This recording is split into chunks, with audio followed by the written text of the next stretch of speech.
Nnenna, daughter of the spirit, we have been waiting for you. Nnenna gasped, looking around for the source of the voice, but there was no one there. Who are you?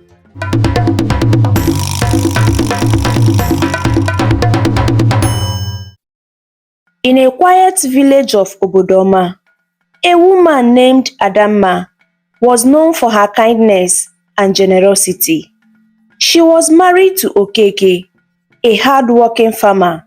Together, they longed for a child to fill their home with laughter. Yet, years passed, and their home remained silent. The people of Obodoma whispered behind her back, casting suspicious glances her way. Why hasn't Adamma been blessed? They would murmur, is there a curse upon her? Or has she angered the gods? These whispers haunted Adamma, but she kept her pain hidden. Night after night, she knelt at the shrine of Allah, the goddess of the fertility, praying, Allah, mother of the earth, hear my cry. Please, bless me with a child to bring joy to my husband and our home. One day, as Adamma returned from the stream, with her pot of water balanced on her head, she sensed someone watching her from the shadow. She looked around nervously, spotting an old woman standing alone on the narrow path. The woman's back was bent with age, and her hair was as white as the moonlight. Adamma had never seen her before, yet there was something strangely familiar about her. Adamma, the woman called, her voice low but clear. I know your sorrow. I see how your heart ached for a child. Startled, Adamma stared at the woman. Mama, who are you? How do you know my name? The old woman chuckled softly. Names means little to those who walk between worlds. She replied, but you may call me Nnenna. I know you, Adamma, and I know of the many sacrifices you have made. Adamma's heart pounded. How did this stranger know her so well? Was she a spirit in disguise? Mama, if you know my sorrow, then help me. Adamma pleaded. What must I do to be blessed with a child? Nnenna's face softened, and she spoke with a voice both soothing and unsettling. The herbs and offerings you have brought are not enough. You must seek the spirits themselves, the one who dwell deep within the forest. Where, Mama? Adamma asked, her voice trembling with hope and fear. Tonight, when the full moon rises, go to the ancient Iroko tree in the forest. Take with you a piece of white cloth and a calabash of fresh palm wine. Offer these at the tree's roots and speak these words. Oh, spirits of the land, oh, ancestors, I seek your blessing. Grant me the gift of fruit of the womb. Adamma shivered, sensing that this was not ordinary ritual, but desperation overweighed her fear, and she nodded. I will do as you say, Mama. The old woman smiled, her eyes twinkling like stars. Then you shall find what you seek. Without another word, she vanished into the shadow, leaving Adamma alone on the path. That night, when the full moon cast an eerie glow over the village, Adamma ventured into the forest, her heart pounding with every step. The forest seemed darker than usual. As if holding secrets she wasn't meant to uncover, she reached the ancient Iroko tree, its branches stretching into the sky, casting long, twisted shadow over her. With trembling hands, Adamma placed the white cloth at the tree's root and poured the palm wine onto the earth. Her voice barely above a whisper, she said, "O spirits of the land, O ancestors, I seek your blessing. Grant me the gift of the fruit of the womb." As she finished, a sudden gust of wind swept through the trees, and the air grew thick with the scent of earth and mystery. Adamma felt a strange warmth envelop her, as if invisible hands were wrapping around her, filling her with a sense of peace and hope. Days turned into weeks, and whispers began to stir in Obodoma once more. Adamma looked brighter, her step lighter, and her face glowed with hidden joy. The villagers noticed the change, and one day, Adamma herself felt the unmistakable stirring of life within her. News spread like wildfire.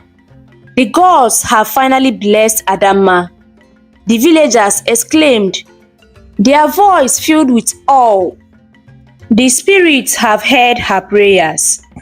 When her child was born, Adamma named her Nnenna, after the mysterious woman who had guided her to the forest.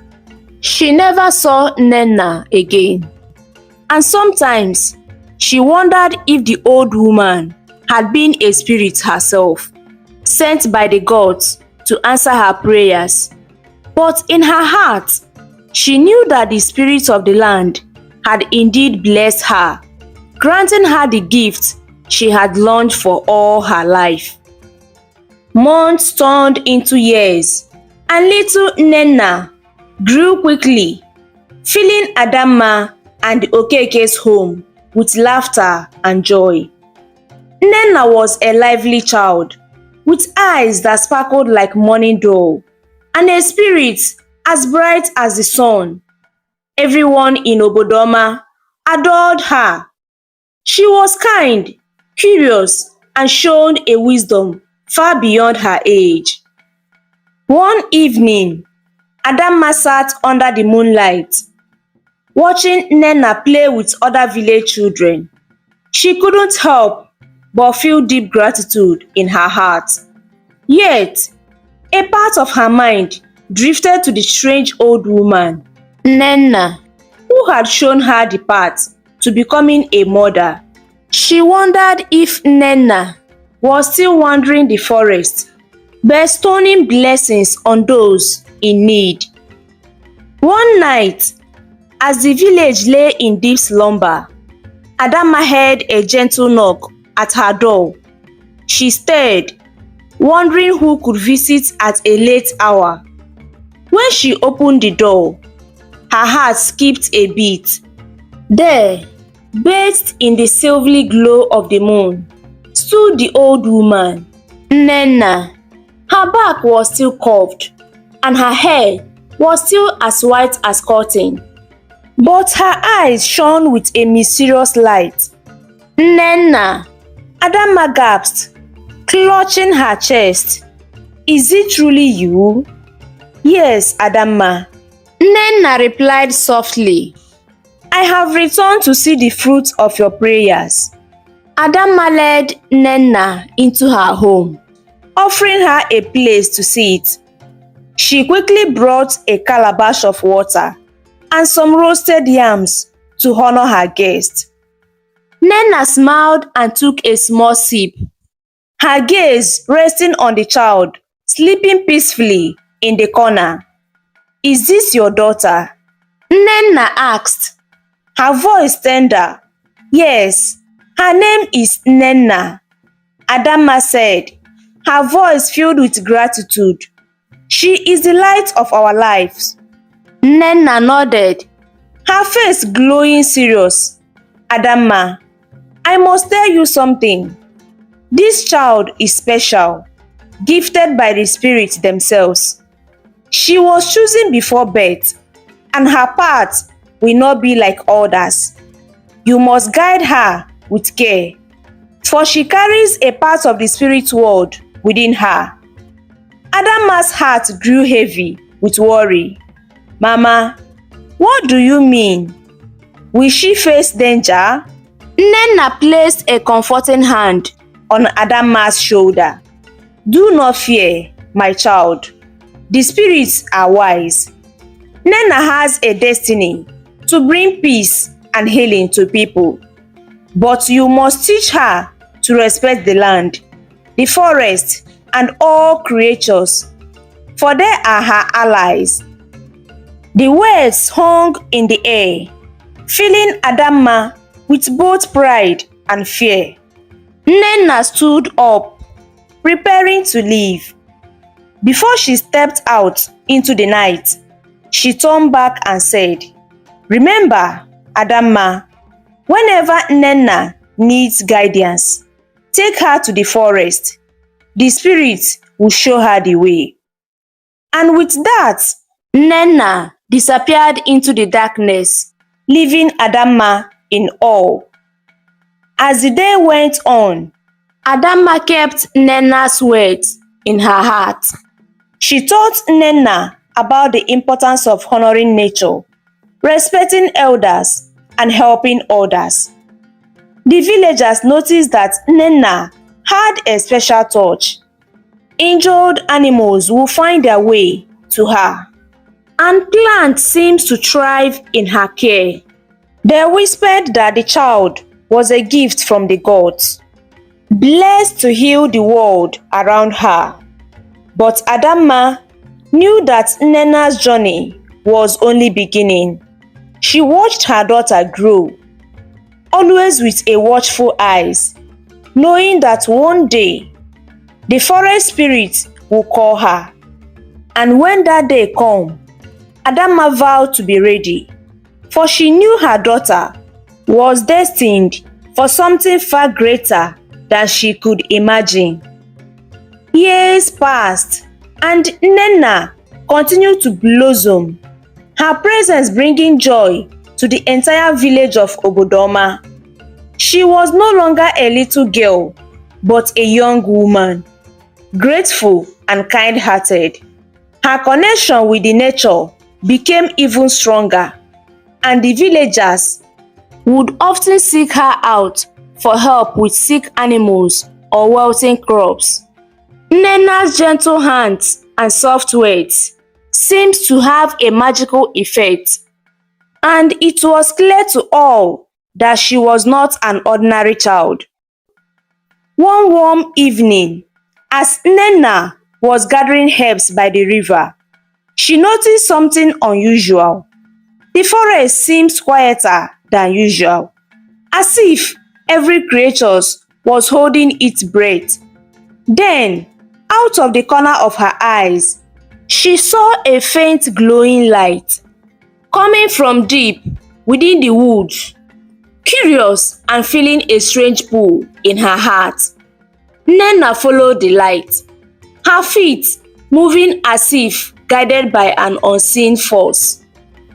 After walking for some time, she found herself standing by the ancient Iroko tree, the same one where her mother, Adamma, had once offered her prayers for a child.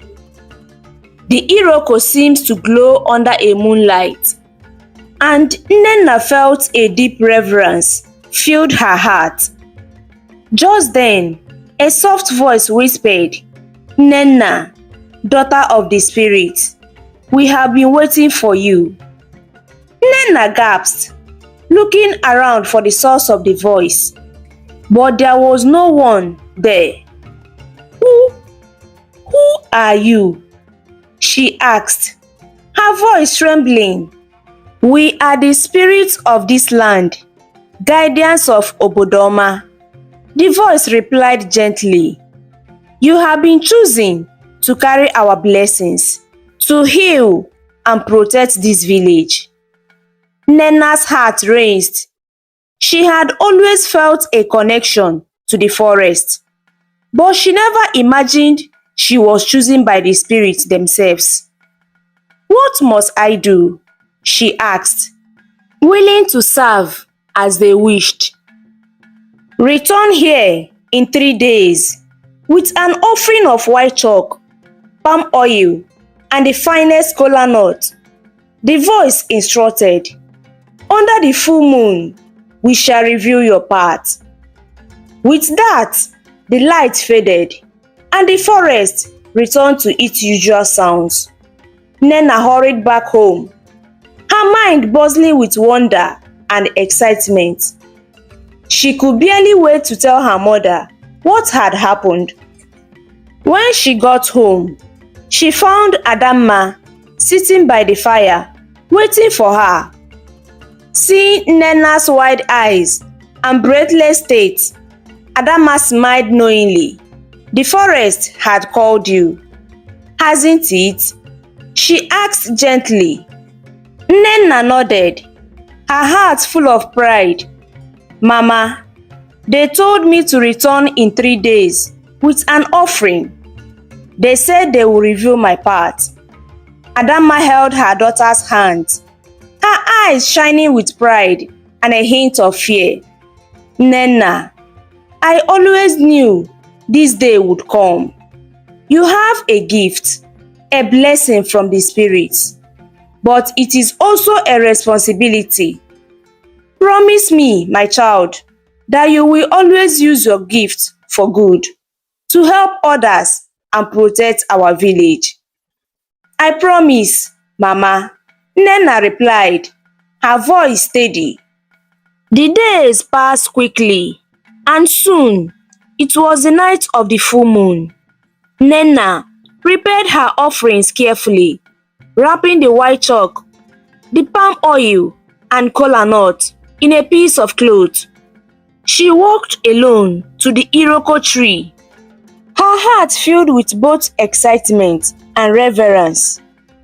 Under the bright light of the full moon, she laid her offerings at the base of the iroko and knelt before it. The same warm light appeared again, surrounding her in a gentle glow. "Nenna," the spirit spoke to her, "you are now the one with the land, its healer and protector. But remember, this path is not an easy one. You will face challenges, and not everyone will understand your gift. Yet, as long as you stay true to your heart, the land will always guide you." A wave of peace washed over her as she felt the spirit's presence, like the gentle touch of a loved one. From that moment on, Nenna knew her purpose: to protect the land of Obodoma and its people. As she walked back to the village that night, the forest seemed more alive than ever. The trees whispered secrets, the animals watched her withstanding, and the stars seemed to shine a little brighter. Nenna was no longer just Adamma's daughter. She was now the guardian of Obodoma, the one chosen by the spirit. Her journey was only beginning, and she knew she would face many trials, but she was ready, for the strength of the land was now within her. The news of Nenna's calling spread through the village of Obodoma like a wildfire. Some villagers celebrated, believing she was truly blessed by the spirit. They came to her with ailments and worries, and Nenna did her best to ease their pains with herbs and words of comfort. But not everyone was pleased with her newfound role. Some whispered behind her back, doubting her powers and even fearing her connection to the unseen world. Among the skeptics was Okafor, a wealthy farmer with influence in the village. He was known for his stubbornness and his dislike of anything he did not understand. Okafor's daughter, had been unwell for weeks, and none of the village healers had been able to cure her. One morning, as Okafor passed by the village square, he overheard some villagers praising Nnenna. They said she has the gift of the spirit. If anyone can cure your daughter, it is her. One elder said to him, Okafor scowled. What gift does she have that our ancestors have not blessed us with? She is just a young girl. I will not waste my time on childish beliefs. But as the day went by, his daughter's condition grew worse. Desperate, Okafor finally swallowed his pride and went to see Nnenna. He found her at the edge of the forest, gathering herbs with a quiet determination. Nnenna, Okafor called, his voice heavy with reluctance. They say you have the power of the spirit. If this is true, then prove it. Heal my daughter. Nnenna looked at him calmly and nodded. I will do my best, Okafor. Bring her to the forest tonight, and we shall see what the spirits say. When night fell, Okafor brought his daughter, Ijeoma, to the Iroko tree where Nnenna had received her calling. The moon shone brightly, casting a soft glow over the gathering. Nnenna placed her hand on Ijeoma's forehead and whispered a prayer to the spirits, asking for guidance. Then she prepared a mixture of herbs, chanting softly as she ground them into a paste. As Nnenna walked, Okafor watched with a mix of hope and skepticism. Suddenly, a cold wind blew through the trees, making the leaves rustle as if they were whispering secrets. Nnenna placed the herbal mixture on Ijeoma's forehead and waited in silence. Moments later, Ijeoma's eyes fluttered open and she sat up, looking around in confusion. Papa, she said, her voice weak but clear. I feel better. Okafor's face softened with relief, though he struggled to show it. Thank you, Nnenna, he muttered, unable to look her in the eyes. He led Ijeoma home, and though he said little, Nnenna knew he was grateful. However, the jealousy and the skepticism of some villagers only grew. They couldn't understand why spirits had chosen a young girl over elders who had devoted their lives to the village. Rumors began to spread, claiming that Nnenna's power were dangerous or that she was using dark magic.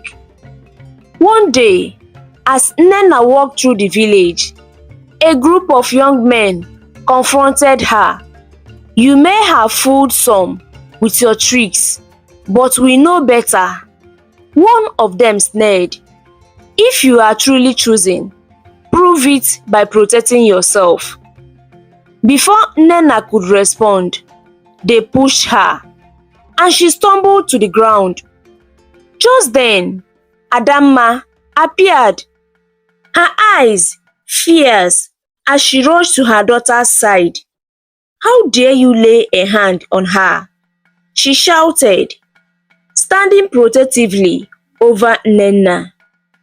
An elder, UCHE, who had been watching from his hut, stepped forward. Enough! Nnenna had done nothing but to help this village. If the spirits choose her, then we must honor that choice. Shamefaced, the young men stepped back, muttering under their breath. They left, but the encounter left Nnenna shaking. That night, she sat by the Iroko tree, seeking comfort from the spirits. As the wind rustled the leaves, she heard the familiar whispers of the spirits. Do not be afraid, Nnenna. The path of the choosing is never easy. Trust in us and you will find strength. You are never alone. With renewed resolve, Nnenna returned to the village. Her heart set on fulfilling her purpose. She knew she would find more trials, but she was ready, for she carried within her the strength of the land, and no doubt or darkness could take that from her. As Nnenna grew older, her reputation in Obodoma continued to spread. Now a beautiful young lady in her early 20s, her beauty was one that melted everyone's heart. Her kindness and healing touch brought comfort to all who crossed her path, making her well loved in her village and beyond. People from the neighboring villages came to seek her wisdom, and the villagers watched her with pride as the girl they had once doubted became a beacon of hope. Yet, despite the love and respect she received, Nnenna often felt quiet loneliness. Her role as the chosen one set her apart, leaving her with few friends, and many treated her with reverence that felt isolating. One afternoon, as Nnenna walked through the village market gathering herbs, she noticed a tall, handsome young man she hasn't seen before. He appeared to be around 25 years, with warm, kind eyes that sparkled with curiosity. His laughter was deep and genuine, drawing the attention of those nearby. As she walked by, their eyes met, and for a moment, time seemed to pause. Are you Nnenna, the healer? He asked, a soft smile playing on his lips. Nnenna felt her cheeks warm as she nodded. Yes, I am. And you? Are you not from Obodoma? Are you? He shook his head. No, I am Chijioke from the village of Amudo. I have heard many tales about the young woman blessed by the spirits, so I came to see if they were true. Nnenna smiled shyly, glancing down. People love to add their own colors to stories. I am simply me. Chijioke chuckled. I find it hard to believe. A simple girl would not be surrounded by tales of magic and healing. Perhaps you can show me what is true. In the days that followed, Chijioke found reasons to linger in Obodoma. He was a skilled craftsman, creating beautiful tools, furniture, and intricate carvings, and his work often took him close to the village.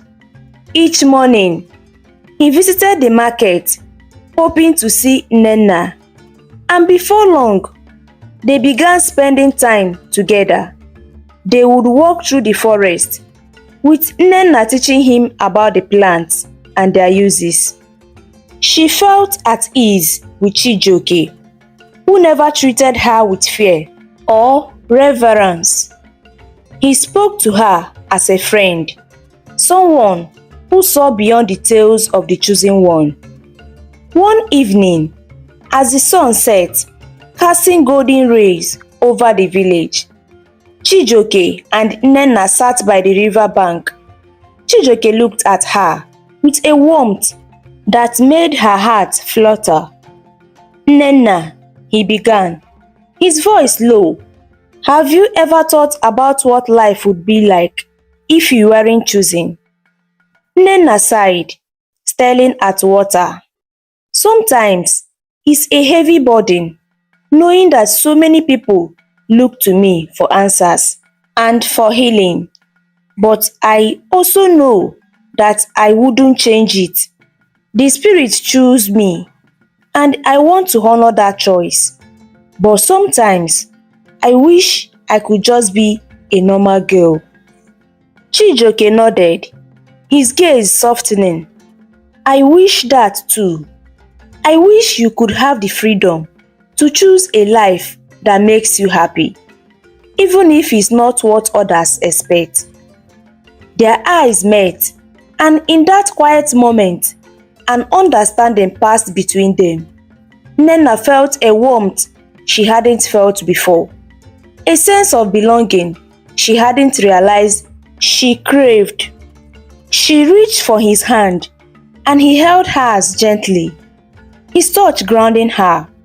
But just as their hearts began to open to one another, a voice interrupted them.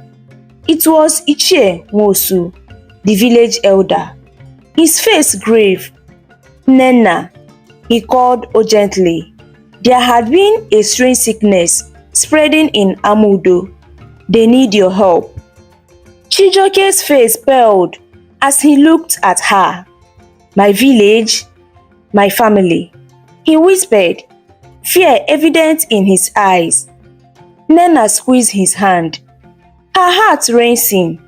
"I will come with you, Chijioke. We will face this together." As they journeyed to Amudo, Nnenna sensed a deep darkness hanging over the village. When they arrived, she saw people lying weak in their homes, their faces pale, and their breathing shallow. She didn't know the cause, but she could feel the weight of the spirit guiding her. Night after night, she worked tirelessly, creating mixtures from herbs and whispering prayers to the spirit. Chijioke was by her side, helping her care for his people, his admiration for her growing with each passing day. Together, they fought the illness, and slowly, the villagers began to recover. One night, after another long day of healing, Nnenna and Chijioke sat together under the stars. Chijioke turned to her, his eyes filled with gratitude and awe. "Nnenna, you have done so much for my people than I could ever repay," he said softly, his voice filled with emotion. "I am grateful for you, for your strength, your kindness, and more than that, I care for you, Nnenna." Nnenna's heart swelled with emotion, her voice barely a whisper. "I care for you too, Chijioke. You have given me a glimpse of a life I never thought I would have. A life where I am loved, not just for my gifts, but for whom I am." They leaned closer, their forehead touching, and in that moment, they knew they had found something rare and beautiful. Though the path ahead would be difficult, Nnenna knew she could face any trial with Chijioke by her side. As the first light of dawn broke over Amudo, the spirit watched over the two, blessing their union. Nnenna had found love, a love as true as her connection to the land, a love that would give her strength as she walked the path of the chosen one. With the love between Nnenna and Chijioke blossoming, the people of Amudo and Obodoma looked to her with even more reverence. She had healed the sick in Amudo, proving her dedication to her people. Yet, while most celebrated her, whispers of envy and fear lingered in the shadows. One night, as Nnenna returned to her hut in Obodoma, she received a message from an elder named Dike, a respected seer from a nearby village. The message was urgent, warning that a great misfortune would soon fall upon the land, one that will require a powerful sacrifice. The spirits were troubled, Dike said, and it was Nnenna's duty to uncover what they desired. The next day, she traveled to meet Dike. She found him by a sacred river where the mist hung heavy and thick, giving the place an eerie silence. Dike's face was grim as he spoke. Nnenna, the spirit has given you many blessings, but they demand something in return. The village faces a dark time ahead, and only your sacrifice can save them. Nnenna's heart grew heavy. What do they ask of me, Dike? Dike sighed, his face lined with worry. They demand that you leave behind the one thing you hold most dear. Only through this sacrifice can you continue as the chosen one. Without it, the spirits will withdraw their protection, and darkness will fall upon the villages. Her mind raced. She knew exactly what this meant. Her heart was torn between her duty to her people and her love for Chijioke. Returning to Obodoma, Nnenna spent many sleepless nights, caught between fear and duty. She tried to carry on as usual, healing the sick and tending to her people, but the weight of the spirit's demand loomed over her. One evening, Chijioke found her sitting alone by the Iroko tree, the same tree where the spirit had first called her. He could see the sorrow in her eyes, and he knelt beside her, placing a gentle hand on her shoulder. Nnenna, what troubles you so deeply? He asked softly. She took a deep breath, steadying her voice. The spirits, they demand a sacrifice. They want me to give up the thing I hold most dear to save the villages. Chijioke's face fell, understanding dawning on him, and that thing is us. Nnenna nodded, unable to hold back the tears. I never thought the spirit would ask this of me. I never thought I would have to choose. Chijioke took her hands on his own eyes filled with sadness, but also acceptance. You were chosen for a reason, Nnenna. You have brought hope to so many. I knew, even as I fell in love with you, that your destiny might require more than I could give. They sat in silence, their hearts breaking, but Chijioke's grip on her hands never wavered. If this is what the spirit demands, then I will let you go, Nnenna. Not because I don't love you, but because I love you enough to let you fulfill your purpose. The next morning, Nnenna stood before the elders of Obodoma. Her face solemn, she announced her decision, explaining the spirit's warning and her need to honor it. I cannot turn away from my duty. If my sacrifice can protect you all, then it is a price I must pay, she said, her voice steady but tied with sorrow. The villagers listened in silence, their respect for Nnenna growing with each word. They had feared for their lives, and now they understood the depth of her love for them. Chijioke watched from the back of the crowd, his heart aching but full of pride. The days that followed were filled with quiet farewells. Nnenna and Chijioke shared one last walk together, retracing the path they had walked many times, talking about dreams and a future that would never be. In their final moments together, he held her close, whispering, "No matter where you go, Nnenna, I will always carry you in my heart." With a heavy heart, Nnenna returned to the Iroko tree one last time. She knelt and closed her eyes, whispering a prayer of gratitude to the spirits for giving her love, even if only for a short time. And as the wind rustled through the leaves, she felt a warmth surround her, a gentle reminder from the spirits that she was never alone. In that moment, she understood that her sacrifice was a testament to her strength and love. Her purpose was larger than her pain, and the love she shared with Chijioke would forever be a part of her, woven into the legacy she would leave behind. From that day on, Nnenna continued her path as the chosen one, a healer for the people and a guardian for her land.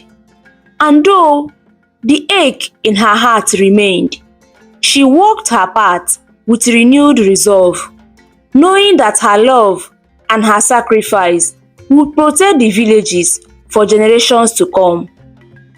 With Chijioke gone, Nnenna stayed focused on healing and helping the people of Obodoma. The villagers looked up to her, but no one admired her strength more than her mother, Adamma. Adamma always believed that Nnenna was meant for something special, even if it meant facing challenges alone. One night, Nnenna had a strange dream.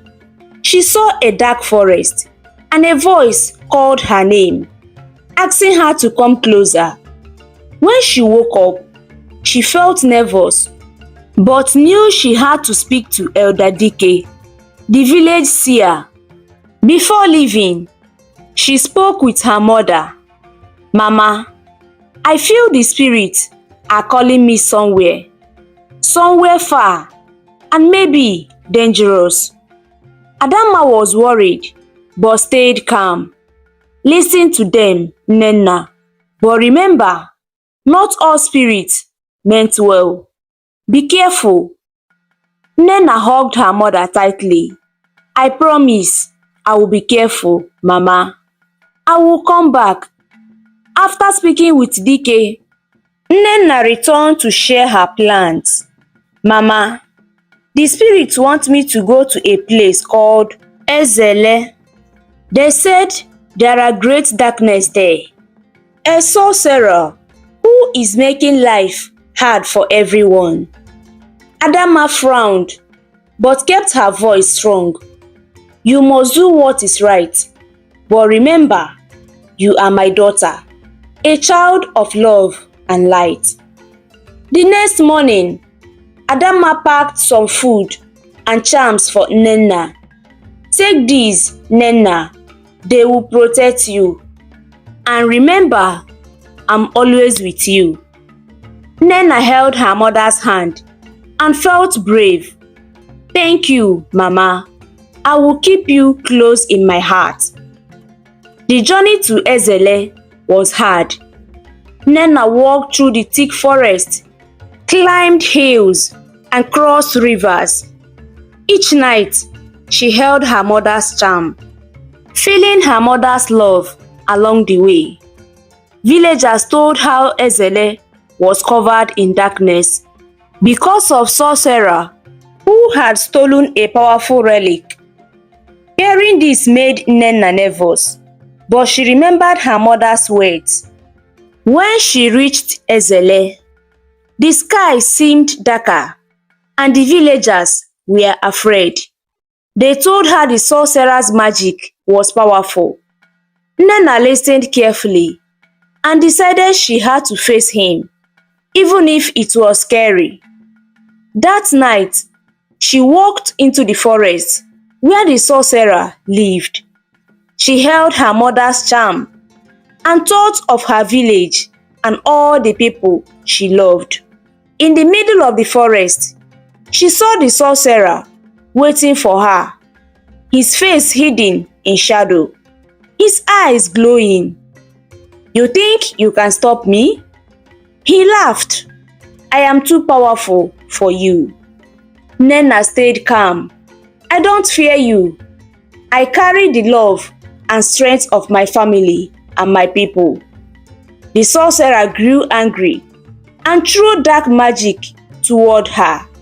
But Nnenna held her charm tightly, and a bright light shone around her, blocking the dark magic. She closed her eyes, remembering her mother's voice, and asked the spirit for help. The light grew stronger, and the sorcerer stepped back, looking afraid. What is this?" he shouted. "This is the power of love and light," Nnenna said boldly. The sorcerer tried to attack again, but the light around Nnenna grew brighter and stronger, pushing him back. Finally, the dark magic shattered, and the sorcerer's power broke into pieces. The relic he held fell to the ground, and he disappeared in a cloud of smoke.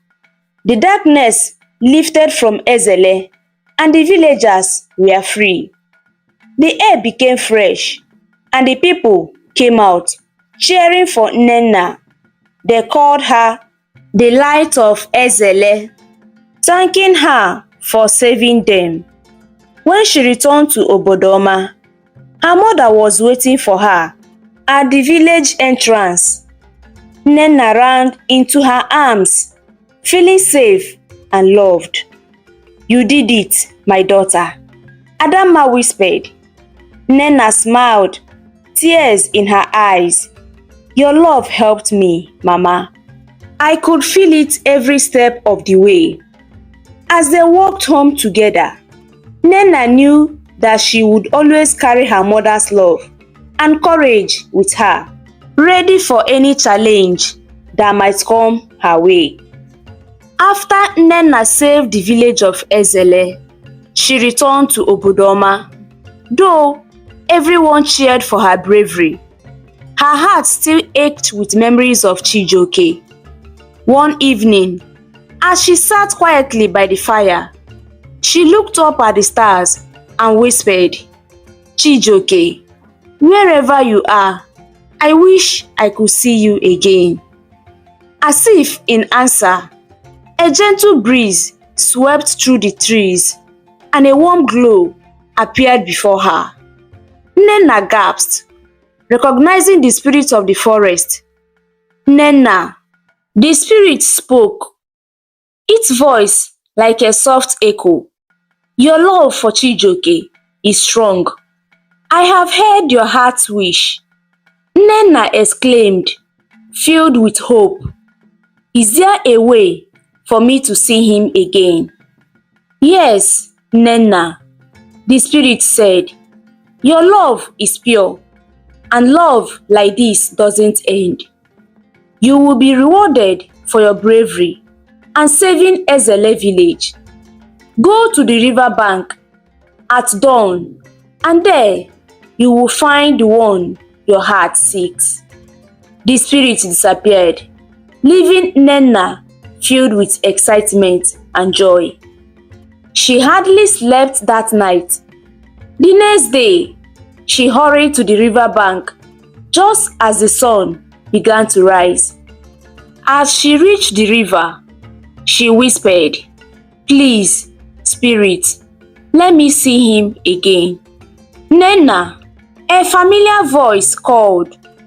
She turned and saw Chijioke standing across the river.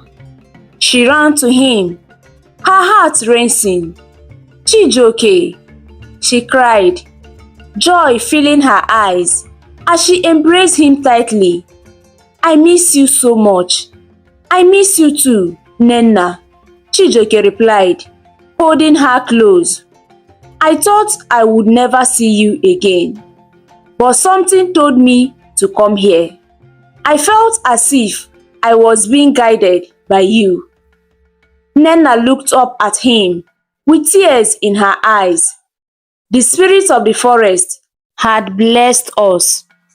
They wanted us to be together again. Chijioke smiled, gently wiping a tear from her cheek. I never stopped loving you, Nnenna. Even when I was far away, you were always in my heart. Nnenna's heart swelled with happiness, and you were always in mine. I thought I would lost you forever. Chijioke held her hands and looked into her eyes. We are here now, together. Let's promise each other that no matter what, we will stand by each other. I promise, Chijioke, Nnenna said softly. Together, we can face anything. As they sat by the river, talking as the sun rose higher, Chijioke looked at her and said, Tell me everything, Nnenna. I want to know what you went through. Nnenna smiled and began to tell him about her journey, the challenges she faced, and how she found the courage to save the village. Chijioke listened with admiration in his eyes. You are so brave, Nnenna, he said. You have a heart like no other. Nnenna looked down shyly. I was afraid, but I knew I had to help the people of Ezel. Chijioke took her hands in his. And that is what I love about you. You are kind and fearless. I am so proud of you. They shared a warm, joyful laugh as they continued to talk. Nnenna felt her heart lighten with every word, and she knew she could face anything as long as Chijioke was by her side. Finally, they stood hand in hand, ready to return to the village. The spirits had indeed blessed them, allowing their love to blossom once again. With hearts full of hope, they walked back to Obodoma, ready to face life's journey together. The morning sun cast a soft glow over Nnenna's village, and the air was filled with a gentle hum of villagers starting their day. Nnenna walked along the path leading to the market, her heart lighter than it had been in years. She couldn't believe the news she had heard the night before. Chijioke was moving to her village. He was leaving everything behind to be closer to her. As she reached the market, she spotted him. Chijioke was standing by the well, talking with some of the village elders, who were clearly thrilled to welcome him. His presence sent a thrill through her heart, and she felt her cheeks warm as their eyes met. He smiled, and she walked over, unable to contain her excitement. Chijioke, you are really here, Nnenna said, her voice barely above a whisper. Chijioke took her hand, his gaze filled with warmth. Yes, Nnenna, I wanted to be close to you, and my work is nearby. This village already feels like home to me. They spent the day together, walking through the village. Chijioke greeted old friends and meeting new faces. Many of the villagers welcomed him with open arms, grateful that Nnenna had someone as loyal and kind by her side. They walked past the tall palms and winding paths that led to the river, talking and laughing, their worries forgotten. As they reached a quiet spot by the water, Chijioke turned to her, his expression serious yet gentle. Nnenna, I have left my old life behind because I want a future with you. This is where I want to be. I want to build a life here by your side. Nnenna's heart fluttered with joy. She had dreamed of this moment, but never truly believed it could happen. Chijioke, you have no idea how much this means to me. I have waited so long to be with you. As they sat by the river, listening to the soft rustle of the leaves and the distant chirping of birds, for the first time, Nnenna felt a deep sense of peace. Chijioke was here, in her village, choosing to be with her, and she knew that they would never be separated again. In the weeks that followed, Chijioke settled into village life. He took up a job close by. Every evening, after work, he would walk to Nnenna's house, where they could sit together, sharing stories, and laugh under the starlight sky. The villagers would often see them together and smile, knowing that true love had brought them together. One evening, as they sat outside, Chijioke turned to Nnenna with a gentle smile. You know, I think the spirit led me to this village for a reason. Nnenna looked at him, her eyes filled with warmth. And what reason is that? Chijioke took her hand, holding it close to his heart. Because you are my reason, Nnenna. You have been my guide, my hope, my everything. I am here because I love you, and I want to make a life with you. Overwhelmed with happiness, Nnenna held his hand tightly. Chijioke, you filled my life with joy. I thank the spirit every day for bringing you to me. From that night on, Nnenna and Chijioke began planning their future together. They would walk through the village, dreaming of the family they would build one day. Their love was a blessing, and the village celebrated them, knowing that their love story was one for the ages. And so, with each passing day, their love grew deeper, rooted in the rich soil of Nnenna's village, unbreakable and strong. They had found their way back to each other, and nothing would ever separate them again. Nnenna's name had become well known in the village of Obodoma for her healing gifts. Day after day, people came to her with ailments, and with gentle hands and a warm heart, she would treat them. Her knowledge of herbs and remedies seemed almost magical, and she worked tirelessly to bring comfort and relief to everyone in need. Her kindness left a mark on each person she helped, and the village felt blessed to have her. Chijioke, meanwhile, continued his work as a skilled craftsman. He spent his days carving wood and shaping metal, making beautiful tools, furniture, and art that people from nearby villages came to buy.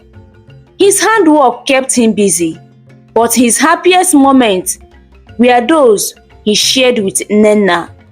Her presence brought a light into his life that filled his heart with joy. Under the soft glow of the setting sun, Chijioke asked Nnenna to go on a walk with him. They strolled by the river, watching a fireflies flickered in the dim light. Chijioke held her hand, his heart racing with excitement. Nnenna, he began, his voice full of tenderness. You have shown me a love that I never thought I would find. Every day, you bring happiness and warmth into my life. I want to spend my life with you, sharing in each moment, big and small. Nnenna looked at him, her eyes shining with love. Chijioke, I feel the same way. My heart is at peace when I am with you. You are my closest friend and my joy. Taking a deep breath, Chijioke brought out a simple handcraft ring he had made himself. Nnenna, please marry me. Tears of happiness filled Nnenna's eyes as she nodded. Yes, Chijioke, I will marry you." They embraced each other, feeling the love and happiness of that moment settled deep in their hearts. Their engagement quickly spread through the village, and people came to congratulate them, blessing their union and wishing them happiness. The next day, Chijioke knew it was time to share the wonderful news with his family. He packed a small bag and journeyed back to his village, where his parents welcomed him with open arms, curious about bright smiles on his face. "Chijioke," his mother said, "you look happier than we have ever seen you." Chijioke grinned, unable to hide his excitement. "Mama, Papa, I have something to tell you both. I have found the woman I wish to marry. Her name is Nnenna, and she is a healer, known for her kindness and gentle spirit." His parents' face lit up with joy as they exchanged excited glances. "Is she the same Nnenna who once came to our village?" his mother asked eagerly. "The great healer who saved many of our people with her gifts?" Chijioke nodded, pride in his voice. "Yes, Mama, she is the same Nnenna, well known and respected by all." His father smiled boldly, placing a hand on his son's shoulder. "You have chosen wisely, my son, to marry a woman like Nnenna. A healer with such a kind heart is truly a blessing. The gods must be watching over you." Chijioke's mother's eye glistened with joy. "What a wonderful match! We are honored to welcome a woman like Nnenna in our family. She has already shown her goodness to our people, and now she will bring that same warmth into our life." With heart full of happiness, Chijioke's family began to make plans to meet Nnenna's parents and formally ask for her hand in marriage. The village will soon hear of the wonderful news, and the celebration of Chijioke and Nnenna's union will be one that no one would ever forget. Nnenna couldn't contain her joy as she shared the news with her mother. "Mama," she began with a shy smile, "Chijioke has intention of marrying me. He has spoken to his family, and they want to come for the formal introduction." Her mother's eyes shone with happiness, and she hugged Nnenna tightly. "Oh, my daughter, I am so proud of you. Chijioke is a good man, and you deserve all the love in the world. I will speak with your father. We will prepare to welcome his family." The day finally arrived, and the excitement filled Nnenna's home. Elders gathered under the wide branches of old tree near her family's compound. Some of the villagers had also come to witness the meeting, eager to see the family of the man who had captured the heart of their beloved healer. When Chijioke's family arrived, they were greeted warmly by Nnenna's parents. The elders welcomed them, and laughter and friendly chatter filled the air. It was a joyful gathering, and Nnenna's heart swelled with happiness as she sat beside her mother, watching the two families meet. Finally, Chijioke's father stood up, clearing his throat. With a respectful bow, he spoke.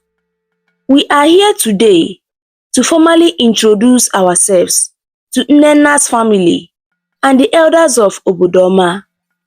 Our son, Chijioke, has expressed his desire to marry Nnenna. He wishes to take her as his wife and build a life with her." As he finished speaking, one of the elders looked around, a puzzled expression on his face. "This is a good news indeed. he said slowly. But tell us, which family do you come from? We have not seen you in Obodoma before. Chijioke's father responded with a polite smile. We are from Amudo, the neighboring village. At that moment, a rush fell over the gathering. The cheerful voice faded, replacing by murmurs and whispers. Nnenna felt her heart skipped a beat, sensing a shift in the atmosphere. She looked around, confused, and saw her parents exchanging worried glances. One of the oldest elders, with a deep and commanding voice, cleared his throat. Forgive us for this silence, he began, his tone serious. But there is something you should know. In Obodoma, a healer as powerful as Nnenna is bound by an old custom. It is a rule passed down from the ancestors that a healer must marry within our village. She cannot marry someone from outside. A wave of shock washed over Nnenna, her heart racing as she looked to her parents, who seemed equally stunned. This cannot be true, her mother whispered, shaking. We had no idea. Chijioke's face reflected the pain in his heart. His gaze fixed on Nnenna, who looked as if the ground had just leaped from under her. His hands clenched tightly, fighting the hurt that was now overtaking him. He had come with such joy, such hope for a future together. How could such a rule exist? The elder continued, his voice carrying the weight of tradition. Our healers are the guidance of Obodoma. Their powers are given by the spirit of our land, and they must stay within. Marrying outside the village would be seen as breaking their bond, as taking our healers' gifts away from us. Nnenna's eyes filled with tears. She had never heard of this rule, and now it was shattering the future she had dreamt of. She looked at Chijioke, feeling his sorrow and confusion mirrored in his own heart. The air grew tense, filled with whispers and murmurs as the villagers absorbed this revelation. The laughter and joy that had once filled the gathering were now replaced with confusion and sadness. Nnenna's parents tried to comfort her, but words felt empty in the face of such a powerful tradition.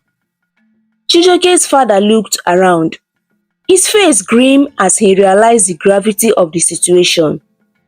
He reached out to his son, placing a hand on his shoulder.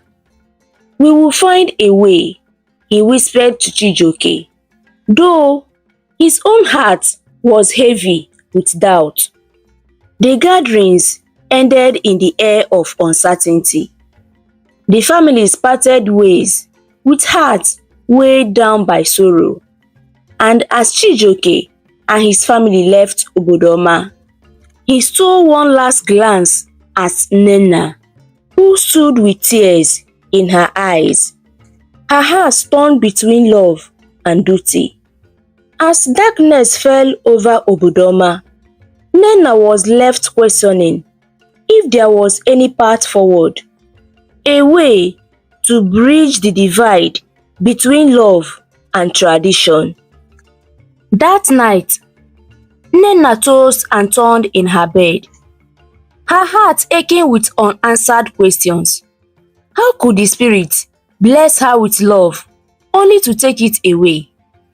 She felt as though her future had been stolen from her, and the weight of the day's event pressed heavily on her. Unable to bear the turmoil any longer, she rose quickly and made her way to the forest.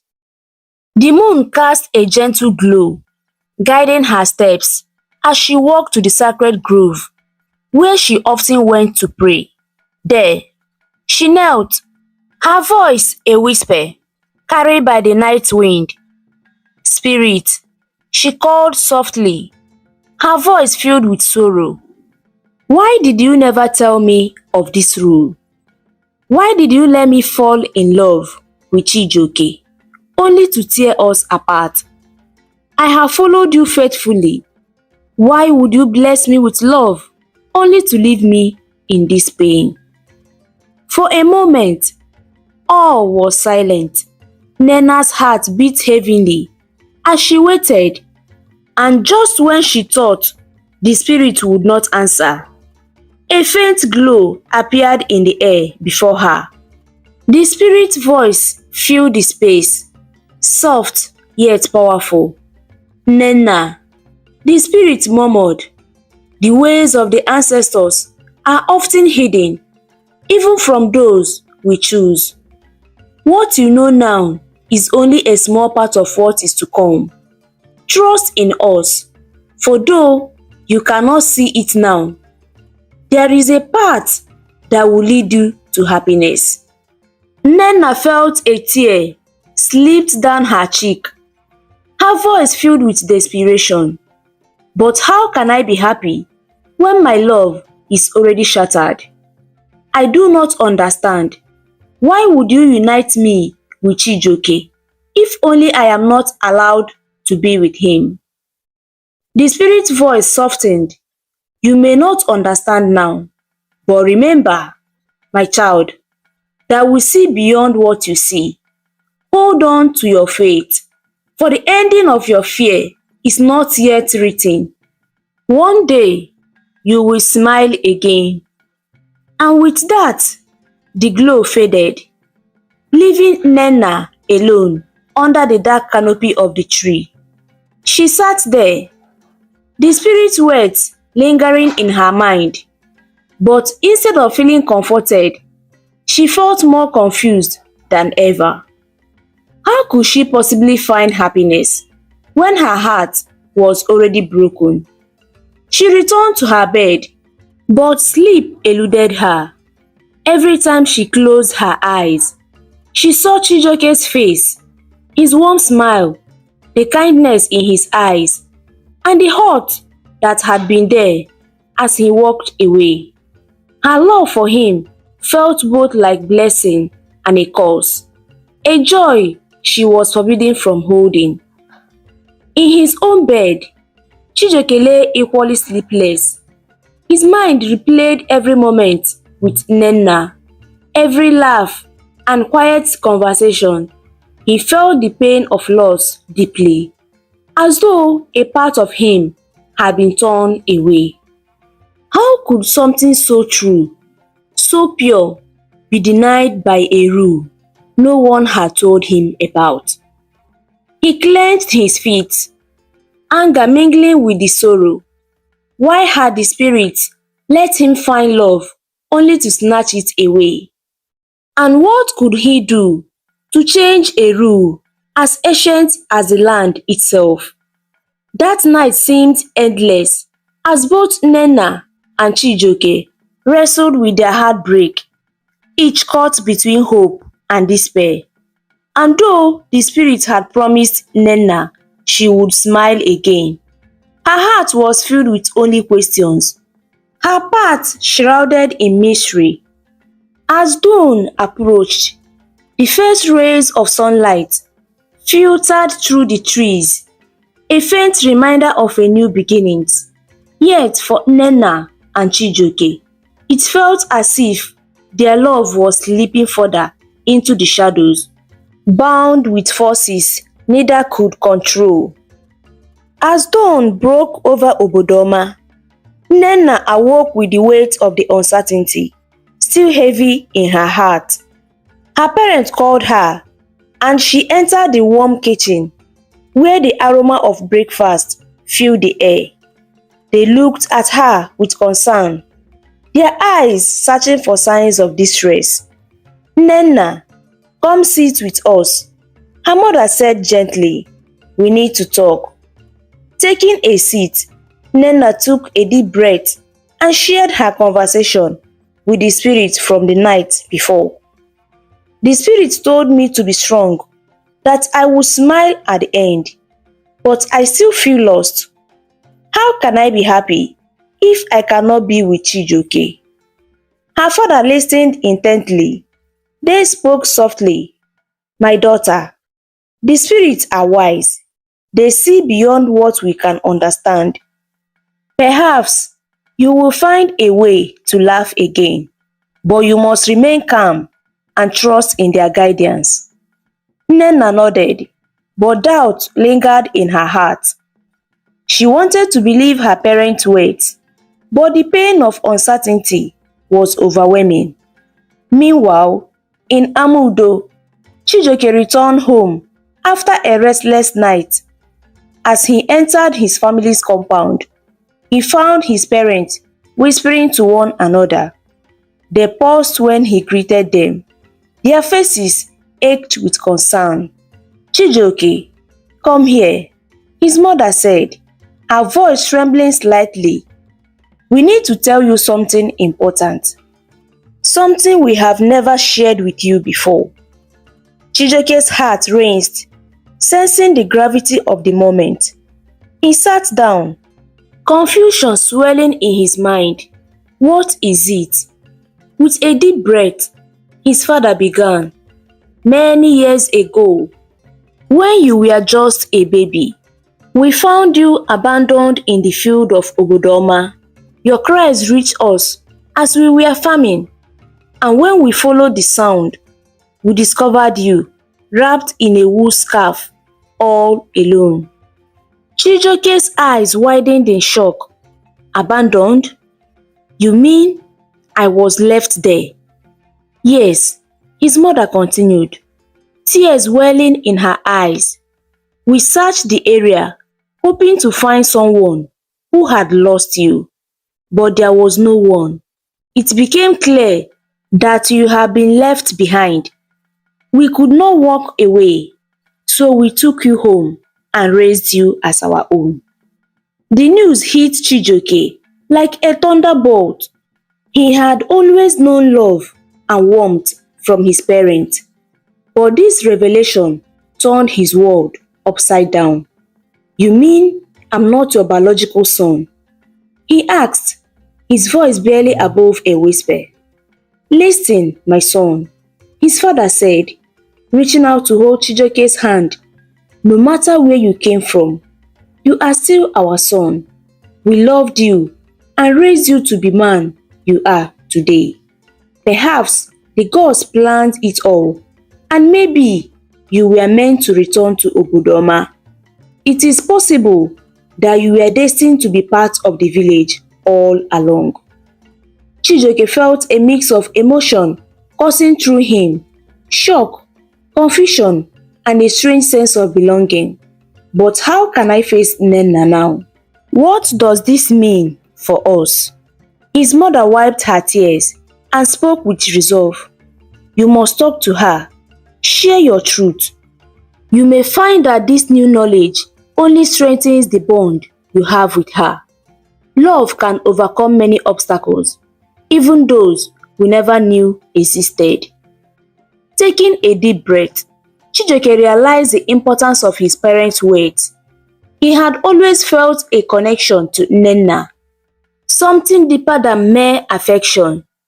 If the spirit truly had a hand in their lives, perhaps their love could prevail, regardless of his origin.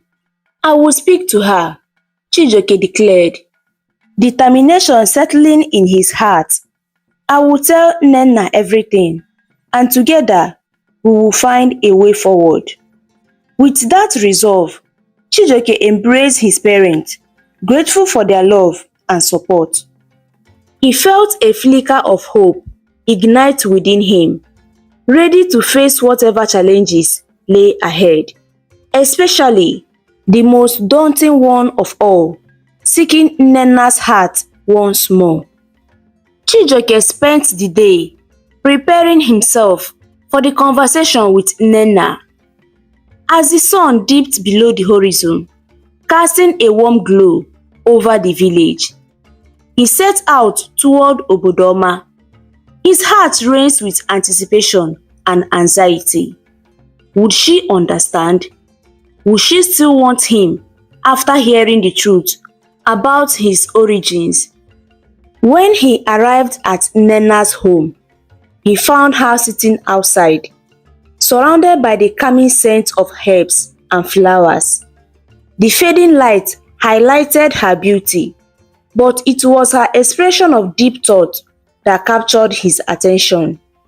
He approached her curiously, taking a moment to gather his thoughts. "Nnenna," he called softly, his voice breaking through his reverie. She looked up, her face lightening with a surprise, and then softening into a warm smile. "Chijioke, I was just thinking about you. How are you?" "I have been better," he replied, sitting down beside her. "There is something important I need to tell you." Nnenna's smile faded slightly as she sensed the seriousness in his tone. "What is it?" Chijioke took a deep breath, feeling the weight of his parents' words pressing upon him. "My parents told me something today. They revealed that I was found abandoned in Obodoma when I was a baby. They took me in and raised me as their own child." Nnenna's eyes widened in shock. You were abandoned?" "Yes," he confirmed, his heart heavy. "I was left alone in the field. I had always felt a connection to your village, and now I know why. Perhaps the spirit intended me to return to my roots, but it also means that I am not from Amudo in the way I thought. I might belong to Obodoma." Nnenna was silent for a moment, processing his words. Then, a smile broke across her face. "Surprising, Chijioke. This is wonderful. Perhaps this is the sign we have been waiting for. We can convince the elders that the gods brought us together all along. This is what the spirit meant when it said I would be happy at the end." Chijioke felt a flicker of hope at her words, but his heart still weighed heavy with uncertainty. But what if the elders finds out? What if they decide that I cannot marry you because I am not from here? Nnenna reached out for his hand, her touch comforting. "We must stand together. If it's meant to be, we will find a way to convince them. The spirits have united us, and we must honor that bond." As the darkness enveloped them, Chijioke felt a renewed sense of hope. Nnenna's strength fueled his determination, and he knew he could face whatever challenges lay ahead with Nnenna by his side. The next day, they gathered their courage and approached the village elders. The tension in the air was palpable. As they entered the meeting place, the elders, seated in a semicircle, regarded them with a mixture of curiosity and concern. "Chijioke, Nnenna," Ichie Nwosu began, his voice grave. "We have heard about your story, but the path ahead is fraught with challenges. We understand the customs of our people." Nnenna interjected, her voice steady. "But I believe our love can bridge the gap between our villages." One of the old elders, his face lined with years of wisdom, spoke up. "It is a rare thing for a healer to marry outside our village.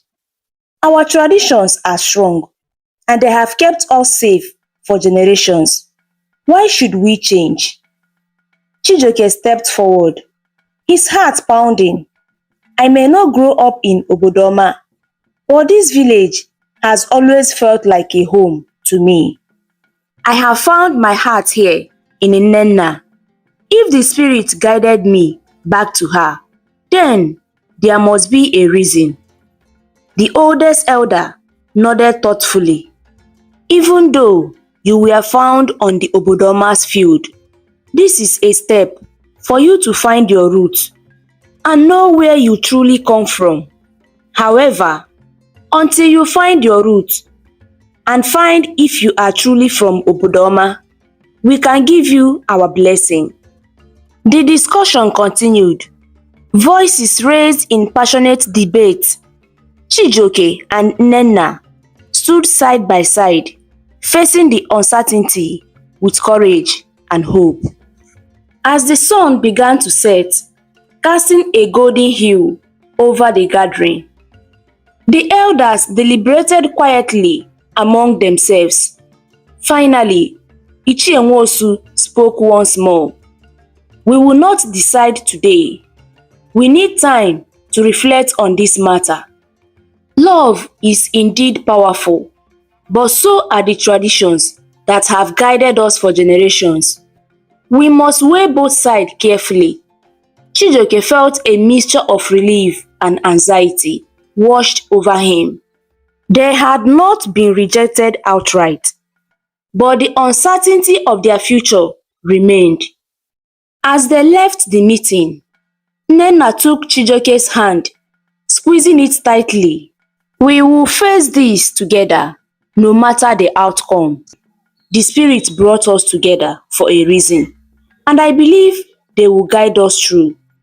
With renewed resolve, they walked home under the stars, knowing that their love will be tested, but also strengthened by the challenges ahead. Together, they would find a way to honor their heart and the traditions that shaped their lives. The following day, Nnenna and Chijioke set out to search for his family. But before they began their journey, Nnenna felt it was important to seek guidance from the spirit. She knew that they had always helped her in the past, and she wanted their wisdom to guide them now. Early in the morning, before the sun had fully risen, Nnenna walked into the forest. The air was cool, and the leaves whispered secrets as the wind passed through them. She found a quiet spot beneath a large ancient tree, the sacred tree where she often spoke with the spirit. Nnenna knelt down, closed her eyes, and took a deep breath. Great Spirit, I come to you for guidance. I seek to help Chijioke find his family. Please show me the way and give us strength for the journey ahead. As she sat in silence, Nnenna felt a warm light surrounding her, and a sense of peace washed over her. She could hear a faint rustle, like the whispers of the spirits around her. Trust in the path you take. A gentle voice echoed in her heart. You will find what you seek. After a while, Nnenna opened her eyes and felt renewed. She understood that the spirits were with her and Chijioke, guiding their steps. She stood up, brushed off her knees, and headed back to meet Chijioke. When she reached the village square, Chijioke was waiting for her, looking hopeful and ready for the journey. What did the spirit say? He asked eagerly. Nnenna smiled, feeling the strength of the spirit within her. They told me to trust in our path. We will find your family, Chijioke. Let's begin our search. With that, they set out together, walking hand in hand towards the edge of Obodoma. As they walked, Nnenna shared the words of the spirit, filling Chijioke with hope. They talked about what they would do when they found his family and the happiness it would bring. They explored every corner of Obodoma, asking villagers if they knew anything any family that had lost their child many years ago. They visited the marketplace, the river banks, and even the old road leading to the forest. Each person they spoke to shared their stories, some filled with sadness and others with laughter. Finally, one villager directed them to the Oku family, saying that they lost their child many years ago. The villager explained that the father was a craftsman and the mother, Obioma, was a healer. They had lost their son when Obioma went to gather herbs in the field. She had searched for him everywhere but couldn't find him. With hope in their hearts, Nnenna and Chijioke made their way to the Oku's family. When they entered the compound, they saw Obioma standing there and had a warm smile. As she lay her eyes on Chijioke, her face filled with joy. She felt something strange, as if she had met the young man before. Nnenna and Chijioke began to narrate everything to Obioma. Their journey, how they had searched everywhere for a family that had lost their son many years ago. As they spoke, Obioma began to weep, tears falling freely. She quickly went to Chijioke and hugged him tightly. "My son," she cried, her voice filled with emotion. "Please forgive me. I was careless to lose you that day. Your disappearance brought sorrow to me and your father. Even at his last breath, he kept mentioning your name, Obinnaya, because that is the name we gave you." Chijioke felt a rush of emotions. He felt sad learning that his biological father had passed away. He hugged her back, feeling the love and warmth in her embrace. "Please, stop weeping," he said quietly. "I hold no grudges against you. I understand now, and I am just happy to see you again." Obioma held him tightly again, crying tears of joy as they embraced. "I never stopped looking for you, my dear Obinnaya," she said, her heart filled with relief and love. Nnenna watched them, her heart swelling with happiness for Chijioke. She had always believed they would find his family, and now it was real. The Oku family was finally together again. As they embraced, Nnenna felt the spirit smiling down upon them, knowing that this was the happiness they had been seeking. Chijioke and Nnenna left the Oku compound with hearts full of happiness. They had not only found Chijioke's root, but also reconnected him with his lost family. As they walked hand in hand, the sun shone brightly over them, reflecting the love they felt inside. They knew this was a new beginning for both of them, filled with hope and love. When they arrived back in Nnenna's village, she was eager to share the good news with her parents. "Mama, Papa," she called out. As they entered their house, her parents looked up, curious about her excitement. "We found Chijioke's family," Nnenna exclaimed, her eyes sparkling with joy. "He is not just Chijioke, he is Obinnaya, the son of Obioma." Her mother's eyes widened in surprise. "Is this true, Chijioke?" she asked, beaming with happiness. "Yes, Mama," Chijioke replied, his face glowing. "I met my mother, and she is so happy to have found me. Sadly, though my birth father passed away a few years ago." Nnenna's father stepped forward, his expression proud. "This is a wonderful news. You both deserve this joy. It is a blessing from the spirit." Nnenna hugged her parents tightly. I knew we would find his family. The spirit led us to them. That is right, Chijioke added, smiling at Nnenna. Without you, I wouldn't have had the courage to search. You believed in me. Meanwhile, Chijioke was equally eager to share the news with his adoptive family in Amudo. He rushed home and found his parents working in the garden. Mama, Papa, he called out, his voice filled with excitement. His parents turned to him, their faces lighting up with curiosity. What is it, Chijioke? His mother asked, wiping her hands. I found my real family, he shouted, unable to contain his happiness. I met my mother, Obioma, in Obodoma. I have finally found my root. I'm from Obodoma village. His father looked surprised. How is that possible? Chijioke took a deep breath and explained, just like you told me, mother. She equally told me the same story. When I met her today, she cried tears of joy. His mother smiled, but there was a hint of sadness in her eyes. We are happy for you, my son, she said softly. But I hope you won't forget about us. You are all we have.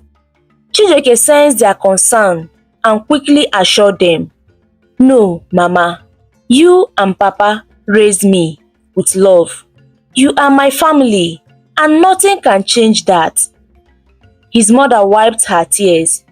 We love you too, Chijioke. Always remember that. His father placed a hand on Chijioke's shoulder. You are still our son. Your heart is big enough for both families. We are proud of the man you have become. Chijioke nodded, his heart swelling with gratitude. Thank you for everything. I promise to keep both families close to my heart. Later that evening, Nnenna and Chijioke sat together under a tree in her village, reflecting on the day's events. I can't believe it's real, Nnenna said, gazing at Chijioke. You have your birth mother now. Yes, and she is so excited to have me back. Chijioke replied, a smile spreading across his face. It feels strange, but wonderful. What will you do now? Nnenna asked curiously. I want to get to know her better, Chijioke said, and I want to visit her often. I want to make sure she knows she's not alone anymore. Nnenna nodded, feeling proud of him. That's a good idea. You both deserve this second chance. Chijioke took her hand and squeezed it gently. And I want to make sure we stay together. No matter what happens, you are my heart, Nnenna. Her cheeks flushed as she smiled back at him. And you are my Chijioke. Together, we can face anything. With laughter and hope in their hearts, they knew that this path ahead would not always be easy. But together, with the support of their families, they would overcome any challenges. Their hearts were united, and they looked forward to the future, knowing they were meant to be together. Days turned into weeks, and Nnenna and Chijioke grew closer as they began to navigate their new lives. They visited Obioma often, helping her with daily chores and learning more about their shared past. Chijioke enjoyed hearing stories about when he was a baby. Obioma found comfort in sharing her memories of the child she had lost so many years ago. One sunny afternoon, Nnenna and Chijioke sat under the shade of a large tree in Obioma's compound, sharing stories and laughter. Nnenna looked at Chijioke with curiosity. What do you think your life would have been like if you were never lost in the first place? Chijioke paused for a moment, pondering her question. I can't imagine, he replied. I always felt like something was missing, but now I feel complete. I have my roots, my family, and I have you. Nnenna smiled warmly, her heart flattering at his words. I am glad we found each other. You deserve to know your family and where you come from. Just then, Obioma walked in with a basket of fresh herbs. You two look so happy, she exclaimed, placing the basket down. What are you talking about? We are just sharing our thoughts about family, Nnenna said. I asked Chijioke what he thought his life would have been like if he was not lost. Obioma's eyes softened as she listened. It's a blessing that you are back here with me, my son, she said, looking at Chijioke. You were always meant to be part of our family. Chijioke smiled, filled with gratitude. Thank you, Mama. I promise to always honor our family and our traditions. As the days went by, Nnenna and Chijioke worked together to strengthen the bond between their two families. They organized a small gathering for both families to come together and celebrate their new blessings. It was a time for joy, unity, and healing. On the day of the gathering, Nnenna helped Obioma prepare traditional dishes, filling the air with delicious aromas. Chijioke's parents arrived early to help set up, bringing gifts of food and drink. As everyone gathered, laughter and joy filled the compound, creating a warm and inviting atmosphere.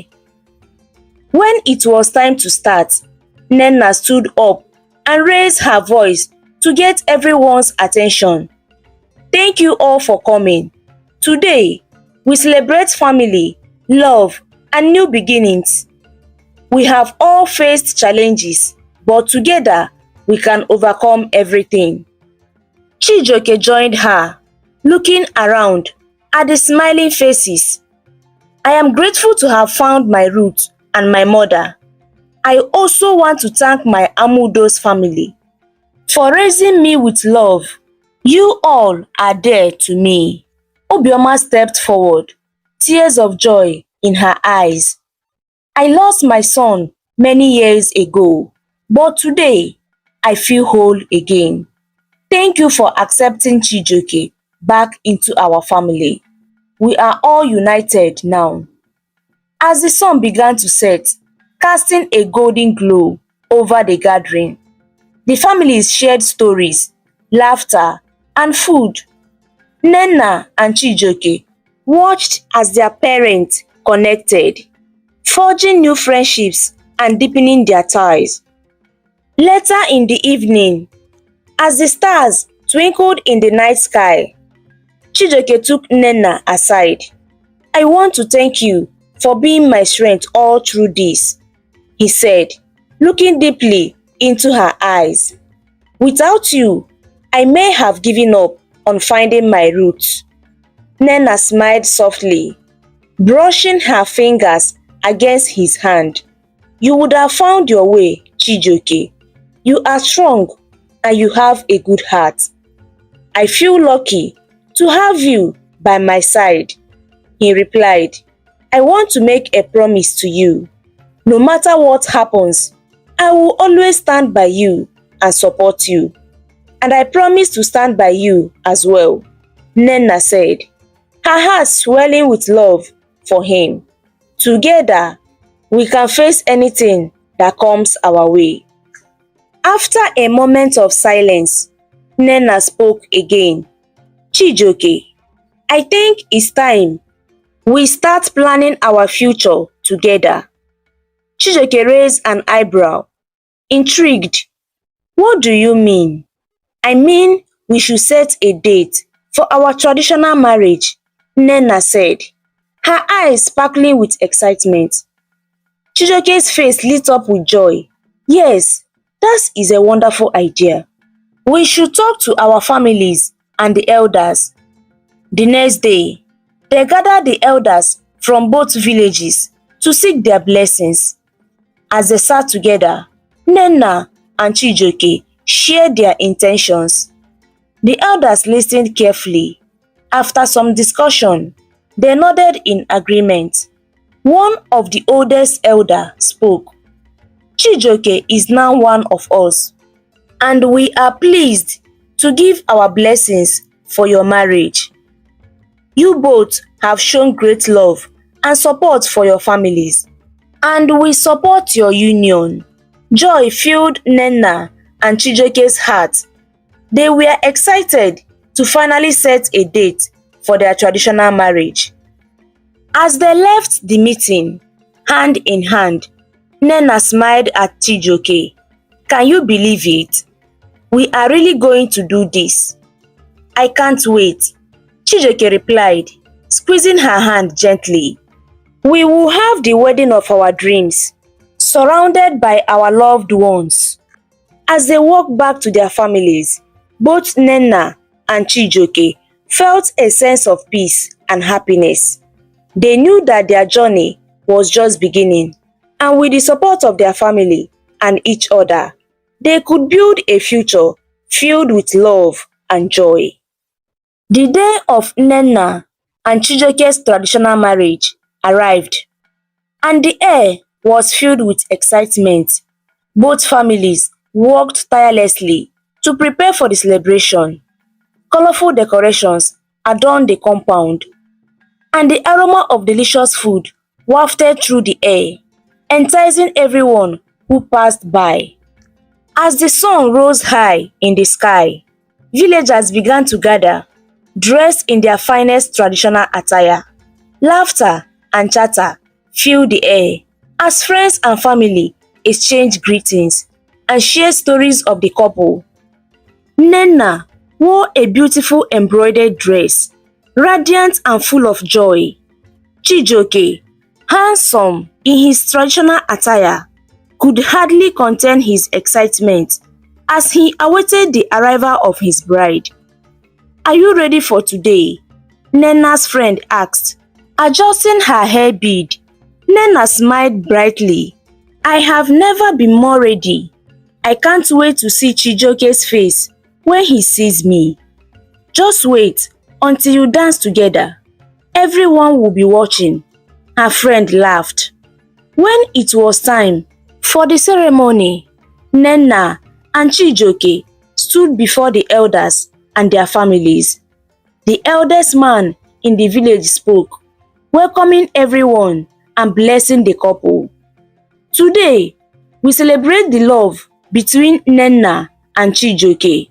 May their union be strong, and may they bring happiness to both families. As the ceremony began, the elders exchanged the marital rites between Nnenna and Chijioke, promising to love and support each other for the rest of their lives. With every word, the villagers cheered, their hearts filled with joy for the couple. Nnenna's parents smiled proudly, knowing their daughter had found true love. Chijioke's parents felt a sense of fulfillment, seeing their son united with his love. Now, it was time for the festivities to begin.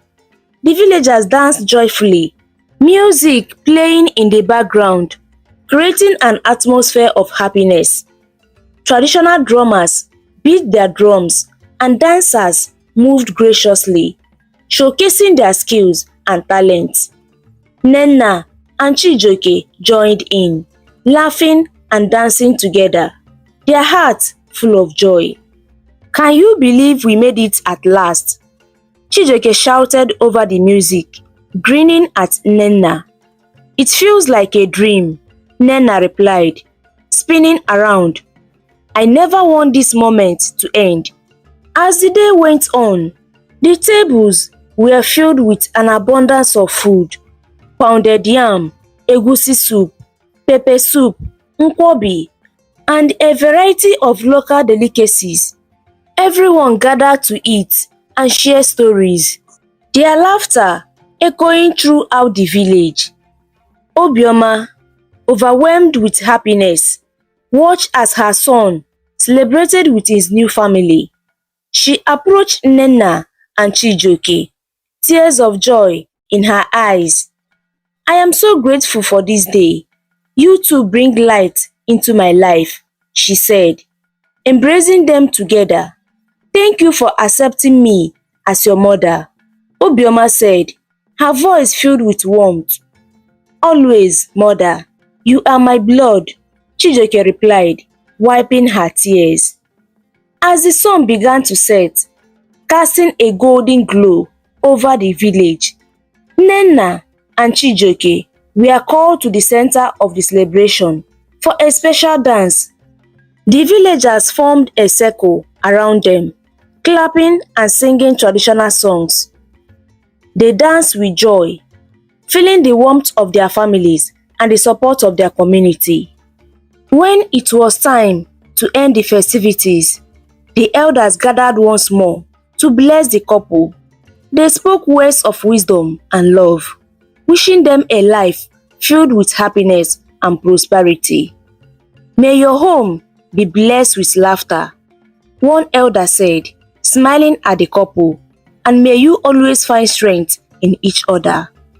As the celebration came to a close, Nnenna and Chijioke stood hand in hand, surrounded by their family and friends. "Can you believe this is our life now?" Nnenna said, looking around at the joy around them. "I can't wait to build a future with you," Chijioke replied, squeezing her hand gently, with laughter ringing in their ears and happiness in their hearts. Nnenna and Chijioke knew that they were ready to start their new life together. They embraced their families, thanking everyone for their love and support. "Thank you all for being here with us," Nnenna said, looking at the crowd. "You have made this day unforgettable." As they looked into each other's eyes, they knew their journey had only just begun. Together, they would face whatever life brought their way, united in love, laughter, and a promise of a beautiful future. And so, surrounded by joy and love, Nnenna and Chijioke began their journey as husband and wife, ready to build a beautiful family filled with happiness, beautiful children, and togetherness.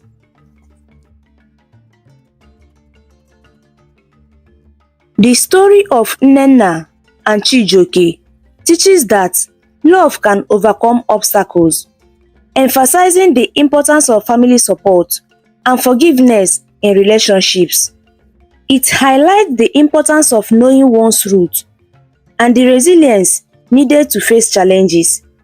The narrative underscores the value of community involvement in celebrating love, illustrating how shared joy strengthens bonds and fosters connections. Ultimately, it conveys that compassion, adaptability, and hope can lead to a positive outcomes and personal growth, making the journey of love a fulfilling experience.